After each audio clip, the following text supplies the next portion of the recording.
આપણી થીમ કઈ છે? ખોરાક. તો તમાર બધાએ મને આંગણવાડીમાં શું ભાવે છે તમારે કહેવાનું, કહેશો મને? તને શું ભાવે બેટા આંગણવાડીમાં? શીરો. સરસ. તને? શીરો. સરસ. તને શું ભાવે આંગણવાડીમાં? આંગણવાડીમાં શું ભાવે સૌથી વધારે? બોલ. શીરો ભાવે. સરસ. શું ભાવે બેટા તને? દાળ ભાત. સરસ. તને શું ભાવે આંગણવાડીમાં બેટા? બહુ સરસ. શું ભાવે બેટા?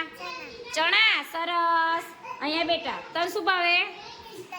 ખીચડી. સરસ. તને શું ભાવે બેટા? શું ભાવે? આમ હરખું બોલ. શું ભાવે? રોટલી. સરસ. તને શું ભાવે બેટા? દાળ ભાત. સરસ. તને શું ભાવે બેટા? દાળ ભાત. સરસ. અહીંયા બેટા તને શું ભાવે આંગણવાડીમાં? દાળ ભાત. સરસ. તને શું ભાવે બેટા? ચણા. સરસ. શું ભાવે હિતેશ? પુલાવ. સરસ. અહીંયા બેટા હિમાંશી તને શું ભાવે બેટા? શીરો. સરસ. હિમાંશી અહીંયા મોઢામાંથી હાથ બહાર કાઢો બેટા. તને શું ભાવે? બોલ. તને શું ભાવે? ખીચડી. સરસ. આંગણવાડીમાં શું ભાવે બેટા? દાળ ભાત. સરસ. બોલ બેટા. ચણા. સરસ.